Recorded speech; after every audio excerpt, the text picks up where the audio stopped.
Today's devotional is on the question of contentment. I find it interesting in my own life and in the lives of a lot of Christians that I know that contentment seems to be hard to find. Often we're not content with our circumstances. We wish we were wealthier, or wish we had better health, or better cars, or maybe better job, better circumstances in our lives. Something. We seem to be pining for something that's a little bit better than what we have right now, and just seems to be hard sometimes to just be content with the situations we find ourselves in. And so as I've reflected on that recently, I've been drawn to Philippians 4, verses 11 to 13. And you may recall from the book of Philippians, Paul is imprisoned, and he has been receiving a gift, or a church was going to be sending him a gift, and weren't able to.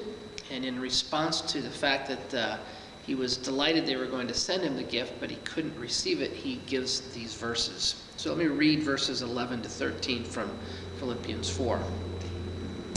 Not that I am speaking of being in need, Paul writes, for I have learned in whatever situation I am to be content. I know how to be brought low, and I know how to abound. In any and every circumstance, I have learned the secret of facing plenty and hunger, abundance and need. I can do all things through him who strengthens me. There are two things that I think are valuable for us to see here. First, contentment is something that needs to be learned. Paul points out twice, he says, I have learned in whatever situation I am to be content. And then he says later, I have learned the secret of facing plenty and being in need. This is something that needs to be learned. It isn't something that just happens. So when we find ourselves in circumstances and we wish that maybe things were better for whatever reason, whatever the reason might be, it doesn't really matter. We need to take those opportunities to learn to find contentment in the secret that Paul reveals, which is that he can do all things through him, that is to say, that is Jesus, who strengthens him.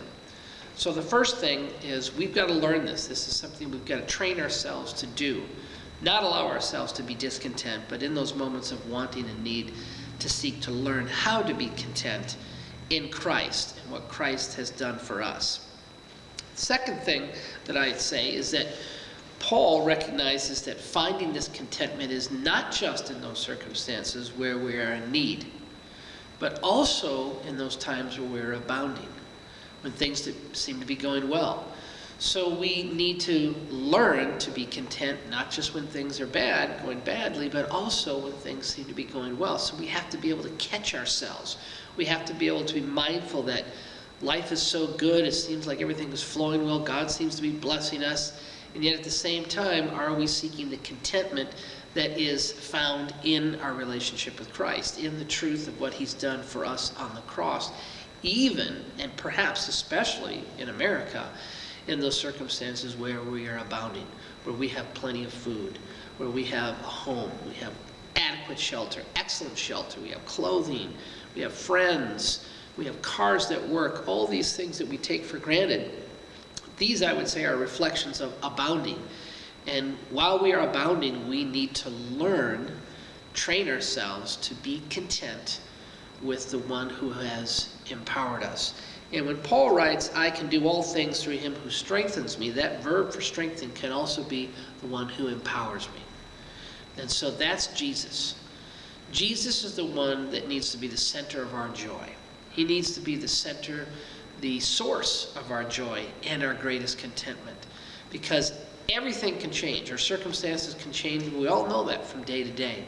But if we're centered on Christ and what he has done for us, and we draw on that to be the source of our contentment, then we will find ourselves, like Paul, able to find contentment no matter the circumstance, no matter the situation, whether we're imprisoned, whether we're free and abounding, we can be content.